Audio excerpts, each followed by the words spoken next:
This channel does not promote any violent, harmful, or illegal activities. All content provided by this channel is meant for an educational purpose only. Top quality और consistent performance के लिए सिर्फ silver pump नाम याद रखना। ছিলাম এখানে DC SSD যে সিকিউরিটি ছিল প্রশান্ত পোদ্দার ও অ্যাডমিট আছে, ওর মানে হেড ইঞ্জুরি কিছু হয়েছে, এমনি ঠিক আছে, হোপফুলি আরও ইমপ্রুভ করবে। স্যার 7টা কেস হয়েছে আমরা শুনতে পাচ্ছি কলকাতা পুলিশের এখনো পর্যন্ত, কতজনকে আপনারা গ্রেপ্তার করলেন এবং যদি বলা যায় যে কাদের কাদের নামে এই অভিযোগগুলো হয়েছে এবং কী কী অভিযোগ? এখন অবধি 7টা কেস হয়েছে, অ্যারেস্টের ফিগার আমরা পাইনি এখন অবধি। প্রথম আমরা তদন্ত করে আইডেন্টিফাই করব, তারপরে নিশ্চয়ই অ্যারেস্ট করা হবে। অ্যান্ড যারা গতকাল ওখানে উপস্থিত ছিলেন, যারা মাননীয় হাইকোর্টের যে ডাইরেকশন ছিল সেটা ভায়োলেট করেছেন, যারা পুলিশকে অ্যাসল্ট করেছেন, যারা পুলিশকে থ্রেট করেছেন, যারা গভর্নমেন্ট প্রপার্টিকে ড্যামেজ করেছেন, যারা প্রাইভেট প্রপার্টিকে ড্যামেজ করেছেন, ওদেরকে চিহ্নিত করা হচ্ছে অ্যান্ড ডেফিনেটলি ওদের নাম এফআইআরে থাকবে। স্যার আরেকটা বিষয় সেটা হচ্ছে যে অভয়ার মা তিনি স্পষ্টত বলছেন যে তাকে পুলিশ লাঠি পেটা করেছে, 3 থেকে 4 জন পুলিশ তাকে মেরেছে। এই পরিপ্রেক্ষিতে দেখা যাচ্ছে যে ওনাকে মেডিকেল হাসপাতালে ভর্তি করা হয়েছে। তো ওনার অভিযোগ কি আপনারা গিয়ে নিচ্ছেন বা উনি যে অভিযোগ করছেন সেই পরিপ্রেক্ষিতে কোনো ব্যবস্থা নিচ্ছেন? সেটা নিশ্চয়ই আমাদের ইনভেস্টিগেশনের পার্ট আছে ওটাও। অ্যান্ড গতকালের বিভিন্ন ফুটেজ আমরা অ্যানালিসিস করে দেখছি, দেখার পরে যা পাওয়া যাবে তার বেসিসে অ্যাকশন হবে।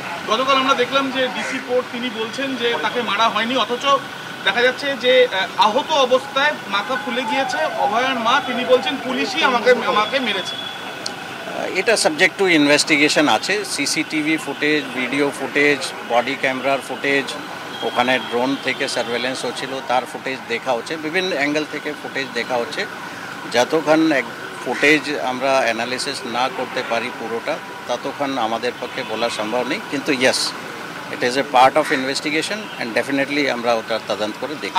একটা ভিডিও ভাইরাল আপনাকে উদ্দেশ্য করেও কিছু কটূক্তি গতকাল করা হয়েছে, সে বিষয়ে শুভেন্দু অধিকারী বিরোধী দলনেতা, ওই বিষয়ে এখন এই মুহূর্তে কিছু বলা উচিত হবে না আমার পক্ষ থেকে। আমি শুধু এটাই বলবো দ্যাট যে আরজিকরের ডিসিজড ওনার মা যেটা অ্যালিগেশন করছেন, নিশ্চয়ই ওনার ইঞ্জুরি হয়েছে, সেটা রেগ্রেটেবল আছে। এটা অ্যাকচুয়ালি হওয়া উচিত নেই, কিন্তু কেন হলো, কী কারণে হলো, পুলিশের যেটা অ্যালিগেশন হচ্ছে দ্যাট পুলিশ মেরেছে, সেই অ্যালিগেশন সত্যি কি মিথ্যা, এগুলো সব অ্যাঙ্গেল দেখা হচ্ছে। আপনারা কি অভিযোগ নিতে কাউকে পাঠাবেন হাসপাতালে যদি উনি অভিযোগ করতে চান? এরকম অভিযোগ যদি আসে নিশ্চয়ই তদন্ত করা হবে, আর যদি অভিযোগ যদি নাও আমরা পাই, আমরা নিশ্চয়ই আমাদের থেকে গতকাল থেকেই আমরা নিজেই তদন্ত করছি। স্যার বেঙ্গল এলওপি আপনাকে পার্সোনাল অ্যাটাক করে অ্যাবিউসিভ ল্যাঙ্গুয়েজ দিচ্ছে। Sir this not the first time, এর আগেও পুলিশকে অ্যাটাক করে অ্যাবিউসিভ ল্যাঙ্গুয়েজ ইউজ করা হয়েছে বাই দ্য সেম পার্সন। আপনারা কি কোনো রকম এইটা মানে এই মুহূর্তে এর উপর কমেন্ট করা উচিত হবে না। স্যার লাস্ট স্যার, কালকে আরও একটা ছবি দেখা গেল যেখানে দেখা যাচ্ছে র্যাফের যারা জওয়ানরা রয়েছেন তারা ন্যাশনাল ফ্ল্যাগ ফেলে দিচ্ছে, বিজেপি থেকে ছবিটা দেওয়া হচ্ছে। দ্যাট ইজ অলসো মানে ওটাও পার্ট অফ ইনভেস্টিগেশন আছে। মানে আমরা পুরো ফুটেজটা দেখিনি, কিন্তু কিছু ফ্ল্যাগ জমির উপর পড়ে আছে, তো যারা ফ্ল্যাগ যাদের হাতে ছিল ওদের হাত থেকে কী করে পড়ে গেছে, and whether it violates the national ফ্ল্যাগের কোড ভায়োলেট হলো কি না, অ্যান্ড পুলিশ তো নিশ্চয়ই ওখানে অ্যাকশন করছিল, সেই অ্যাকশনে ডেলিভারেটলি ওটা করা হয়েছে বা যখন পুলিশ অ্যাকশন করছে তখন ওটা হয়েছে। All these are part of investigation. Thank you.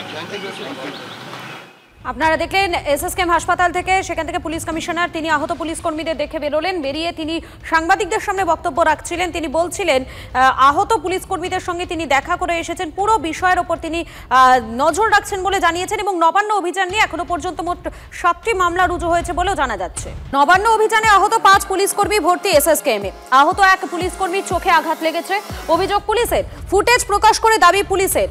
আহতদের দেখতে এসএসকেএম হাসপাতালে সিপি। আমি সরাসরি চলে যাবো, সুপ্রিয় রয়েছেন আমাদের সঙ্গে। সুপ্রিয়, পুরো বিষয়টি একবার জানাও, ঠিক কি হলো? আজ সিপি তিনি গেলেন এসএসকেএম হাসপাতালে, তিনি দেখা করলেন, এর পাশাপাশি নবান্ন অভিযান নিয়ে এখনো পর্যন্ত পুলিশ কতগুলো মামলা রুজু করেছে?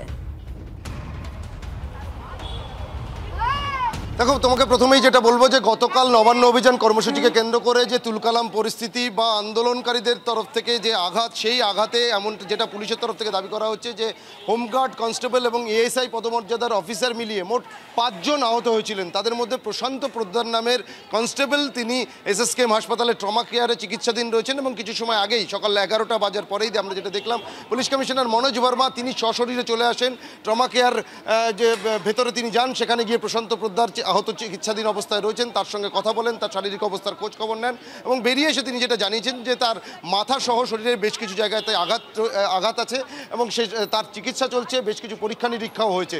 এবং তার থেকেও যেটা তাৎপর্যপূর্ণ, গতকালের এই ঘটনাকে কেন্দ্র করে পুলিশ কমিশনার তিনি নিজে স্পষ্টভাবে যেটা জানিয়েছেন যে আদালতের যে নির্দেশ ছিল সেই নির্দেশ অমান্য করা থেকে শুরু করে পুলিশ কর্মীদের মারধর করা, সরকারি সম্পত্তি নষ্ট করা, এমনকি যে অশ্রাব্য ভাষায় গালিগালাজ বা কটূক্তি করা, এই সমস্ত কিছুকে মিলিয়ে কিন্তু এখনও পর্যন্ত মোট 7টি মামলা রুজু হয়েছে, যার মধ্যে 1টি মামলা হেয়ার স্ট্রিট থানাতে, বাকি 6টি মামলা নিউ মার্কেট থানাতে। এবং এই সমস্ত মামলার কিন্তু তদন্ত শুরু হয়েছে, তবে এখনও পর্যন্ত কাউকে গ্রেপ্তার করা হয়নি, এটাও কিন্তু পুলিশ কমিশনার তিনি নিজে স্পষ্টভাবে জানিয়েছেন। তবে তদন্ত শুরু হয়েছে, ঘটনার সময়কার যে ভিডিও ফুটেজ থেকে শুরু করে যা যা ছবি রয়েছে সব কিছুই কিন্তু যাচাই করা হচ্ছে, অর্থাৎ যাদের হাতে আক্রান্ত হয়েছেন পুলিশকর্মী বা যারা সরকারি সম্পত্তি নষ্ট করেছে তাদের কার কি ভূমিকা ছিল, তারা কতটা অ্যাগ্রেসিভ ছিলেন, এই সবটাই কিন্তু দেখা হচ্ছে।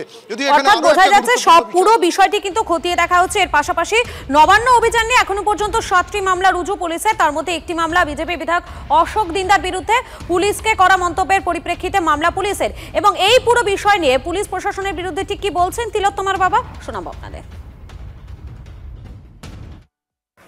কালকে তো আমি আতঙ্কিত হয়ে পড়েছিলাম।